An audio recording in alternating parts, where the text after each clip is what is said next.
السلام عليكم ورحمة الله وبركاته. السلام. الحمد لله والصلاة والسلام على سيدنا محمد وعلى آله وصحبه وسلم تسليما كثيرا.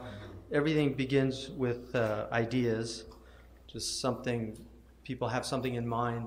This once was something other than it is now, but somebody had an idea to build a place of worship. It was a Christian place, a house of worship, and then it became a Muslim college. That was also in the minds of some of the Muslims in the area, Imam Zaid, Dr. Hatem, myself. So things begin with ideas, and ideas are very intriguing because they're the contents of our mind, and yet at the same time, very often we really fail to examine the contents of our mind. And that's why we chose to begin the first journal with the topic of metaphysics, which is really about examining assumptions. The Islamic civilization was a civilization, it was a qualitative civilization and a quantitative civilization. It was a civilization of ideas in the mind, but it was also a civilization that produced many things in the real world and impacted the real world. And it had two foundational sciences. One of them was grammar. It was a civilization that was obsessed with grammar, and arguably the Muslims probably did more to promote grammar than any other civilization in human history. And we have much debt to the Islamic civilization in terms of language. Even the Jewish tradition, which based their lexicons on the Muslim lexicons, because the Muslims were really the first people to produce serious dictionaries. And we owe a great debt to the Persians for their incredible analysis of the Arabic language, the deconstructing, and then the putting together again of the Arabic language. But grammar was everything to the Muslims because they took language incredibly seriously, and they also wanted to understand revelation. They wanted to know what are all the possibilities of these sentences in the Quran. There's so many possibilities. I'll just give you one example. The Quran says not to debate with the people of the book except in the most beautiful way. إِلَّا الَّذِينَ ظَلَمُوا مِنْهُمْ. It says إِلَّا. إِلَّا in Arabic is usually used as an exception, except for. But some of our scholars argued in this case, illa here is actually a conjunction meaning and also. But it was done with the illa to point out that it's actually difficult to do that. So there's just an example. And then there are many examples from Arabic poetry where illa is used as a wow al-ataf. It's used as the conjunction and also. That's just one example. But when you get into tafsir, what you see is that our scholars were just trying their best to see and exhaust all the possibilities in every verse in the Quran and in every hadith or statement of the Prophet ﷺ. And the way to do that in their understanding was first and foremost through grammar. And that's why they were obsessed. But the second great obsession of the Muslims was geometry. And this is why everywhere you go in the Muslim world, you will see geometric patterns everywhere. You'll see them in their tessellations, you'll see them in their mosaics, you'll see them in all of the mosques, the great mosques that the Muslims built. Even the great mosques of Turkey, which were designed after the Christian churches. You will see all of this geometry. Euclid was studied obsessively by our scholars. Euclid is reintroduced into European civilization through the great Arabic commentaries on Euclid. The Muslims were literally obsessed with the 13 books of Euclid. Qadi Abu Bakr ibn al-Arabi said that in his Rihla, he said, by the age of 15, I had mastered the 13 books of Euclid, and I was capable of working out star positions with an astrolabe at 15. So you can imagine what kind of civilization that was when the 15-year-olds had done. In our high schools, we study 3 of the 13 books in what's called high school geometry. But one of the things about Euclid and why he's so important, and Euclid is arguably one of the most influential human beings that ever lived. His book had a massive impact on Western and Muslim civilization. But one of the reasons why Euclid's so important is because Euclid is a metaphysician. Euclid, you cannot do those theorems without going to the assumptions. Euclid gives you at the very outset of his book, and then the chapters that need further elucidation, he gives you the axioms, the assumptions, the common notions, and he lets you know that these are things that cannot be proved. These are the first principles. And so what metaphysics is it's going to the first principles. And this is why Muslims always began their sciences with the 10 mabadi, the starting places of their sciences, to let you know a definition. We have now, right next door, a graduating class from Berkeley that are getting BAs. A lot of them are getting BAs, Bachelor of Arts. If you ask them what that BA, what are the arts that you are now a bachelor in? Most of them really, I don't think, could answer that question. Because the BA, we inherited the BA from an ancient tradition, which is the tradition of the liberal arts, these sciences that are supposed to free us from the fetters of our faulty thinking. But now it really doesn't have any meaning. And a lot of our students now are given incredible assumptions from their teachers, but they're never taught what are the metaphysical foundations of the civilization. They're never taught about those first principles of the civilization. And just to give you a few very quickly, one of them is that anything that can't be proved empirically or is not true by definition, what they call an analytic proposition, anything other than those two, either empirically provable or something that's true by definition, what they call the verification principle, is gibberish. From gibberish is actually from Jabir, because Jabir ibn Hayyan, his books on chemistry were translated into Latin. They were so difficult to understand, the Latins called them, the medievals called them gibberish. So that's, but literally, metaphysics, theology is now seen as meaningless. If you say there is no God but God, many people in the humanities and philosophy departments today will say that's a meaningless statement. That's an assumption of the civilization. Another foundational assumption that people don't really think about is that science. Do we call, for instance, is Isaac Newton a scientist? Because in many ways, this civilization would not recognize Isaac Newton as a scientist because he had many metaphysical assumptions about his work and his worldview. He believed, for instance, deeply in God. He believed in the Bible. He believed that the world was a supernatural event. Our modern science says that you cannot have recourse to the supernatural to explain anything. And this is why Darwinism makes so much sense, because you've eliminated the metaphysical perspective. You've eliminated the divine. So you cannot explain being by something outside of being. You cannot explain being by something that cannot be proved empirically. And therefore, we have to determine, where did life come from? Without God, where did life come from? That is a metaphysical assumption. And that's why Darwin is so compelling, because he's making that assumption. He's assuming that we cannot have recourse to the divine, because if we do, it's no longer scientific. That is an assumption of this civilization. That's not an assumption of our civilization.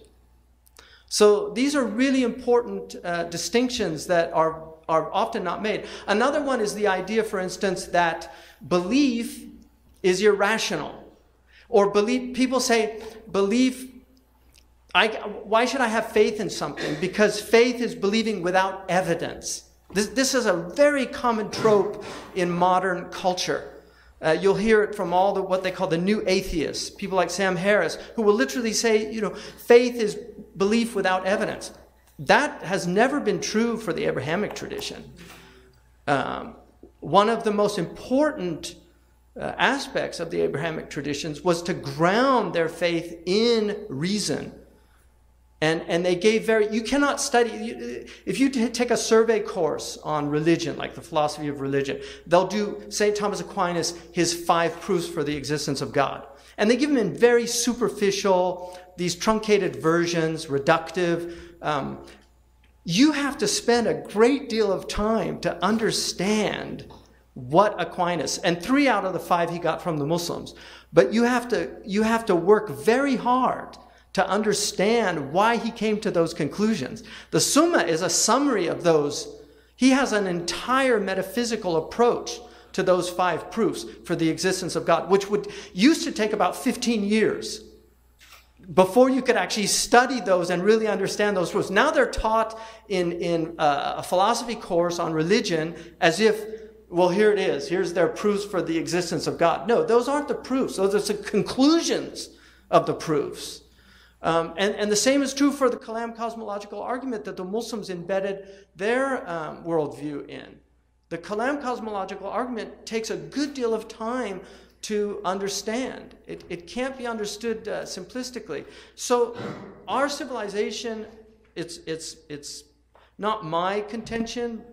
It's the contention of some of the most brilliant minds in our civilization right now.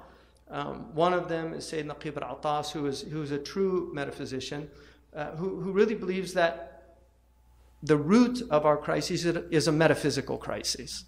And until we address the metaphysical crisis, we will only be dealing with the superficial. You have the political, you can address things at the political level, but the political level is very superficial. I'll give you one example. In the book of Politics, Aristotle talks about something called stasis, which is civil strife.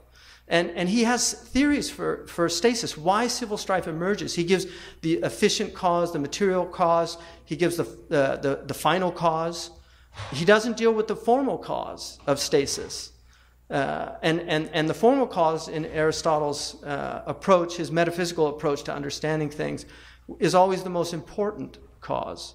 To understand what a thing is. Like, what is civil strife? What is it? But it's something that can be understood. You can understand why it happens. And his argument is that you should do all you can to prevent it before it happens. Because if you don't, it's much more difficult to remedy. One example, the Founding Fathers understood that slavery was wrong. They were very aware of the problem of slavery. It wasn't like they didn't know that it was a problem. But because of the economic imperatives they had, they chose not to address the issue. They kicked the ball down the field. They knew that it was going to be addressed. They knew. But they just kicked it down the field. We'll let other people deal with this. And some of the Founding Fathers considered this a grave mistake, like Benjamin Rush. Then the Civil War happens. So now the problem, because it wasn't remedied at the outset, it's a full-blown crisis. We're still dealing today, 150 years later, with what happened over 200 years ago, and then what happened 150 years ago with the Civil War. We're still dealing with the consequences because the root problem was never addressed. The root problem was never addressed. The Syrian Civil War. How did it come about? There are reasons. It can be understood. But they will be dealing with the Syrian Civil War for decades, if not for a century or more. These things don't go away. They're profoundly painful. So we're in a crisis. Just one of the things that we tried to highlight in this was the importance of the centrality. But I just want to, people know who Chertoff is? Does anybody remember Chertoff? I know Imam Zaid, he's a political scientist. Of course he knows who he is. Huh? Did anybody know who Chertoff is, other than Imam Zaid? Remember Chertoff? Who was he? He's the guy that brought in all that Israeli technology into the airports, right? He was the head of Homeland Security, right? Wasn't he? Yeah. Well, his father was Gershon Chertoff, who did his PhD on Imam al-Ghazali. But in it he says, Ghazali's influence began to be felt in the middle of the 12th century. He did not become an authority for the Jews until much later. During the great controversy about the acceptability and the authority of philosophy, all through the 13th and part of the 14th century, none of the contending parties made use of al-Ghazali's name or any of his treatises, even though his ethical work had already been translated during the early period of the struggle. The important works of al-Ghazali were subsequently translated into Hebrew and played an important role in the Jewish literature of the Middle Ages. We shall limit ourselves, however, mainly to the translation of the Maqasid. The Maqasid served for the Jews as a textbook of the peripatetic philosophy, according to the version of Ibn Sina. And al-Ghazali, whatever his own attitude in writing the Maqasid, came to be regarded by the Jews, by the virtue of it, as the chief popularizer of philosophy in the Jewish community. Right? So this is a Jew.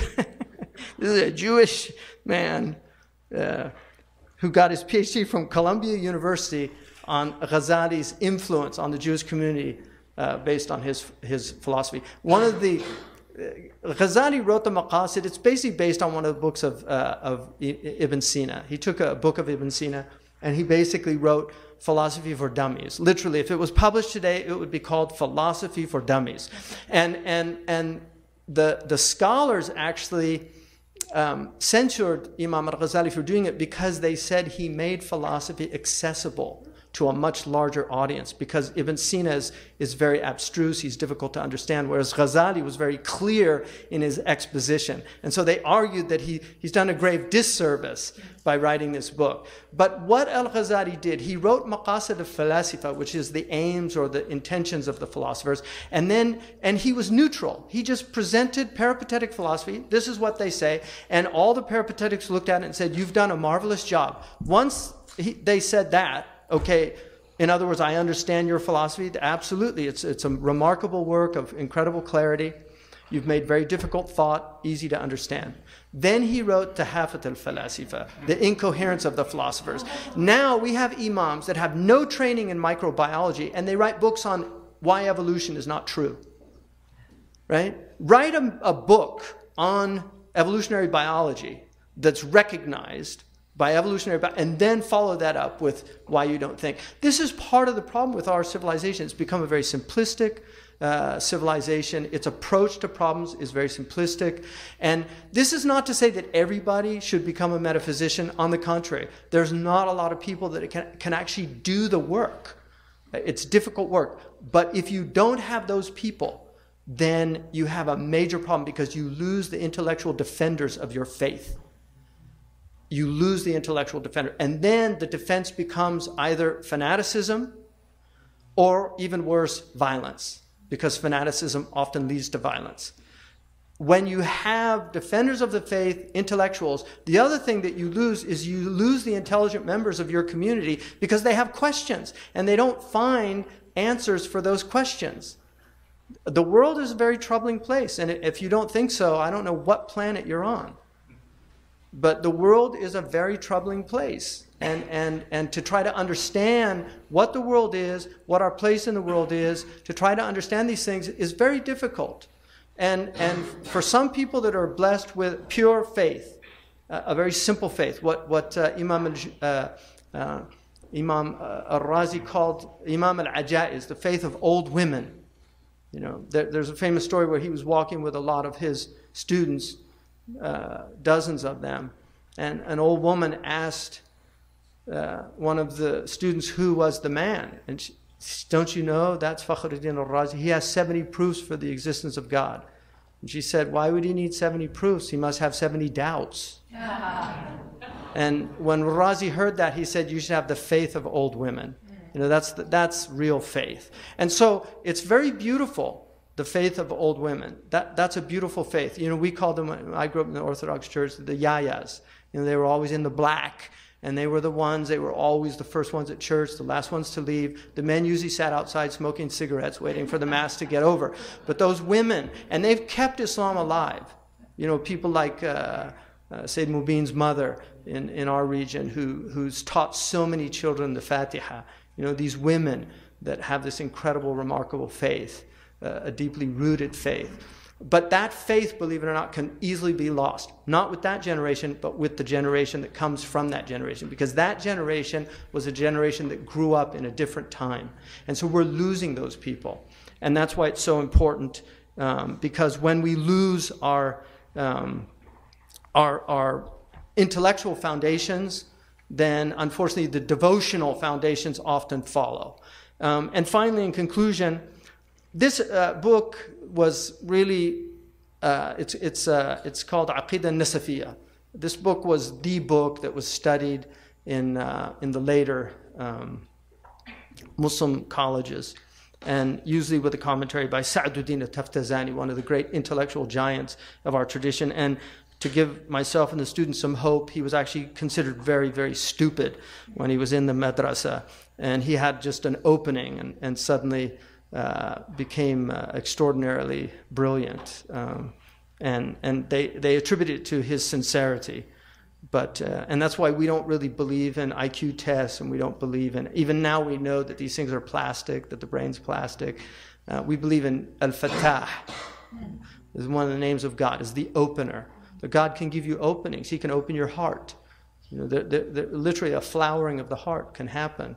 People can have intellectual awakenings, just like they have sexual awakenings, emotional awakenings. They can have intellectual awakenings. They can have spiritual awakenings. And in our tradition, an intellectual awakening is a spiritual awakening, because intellect and spirit are not separate.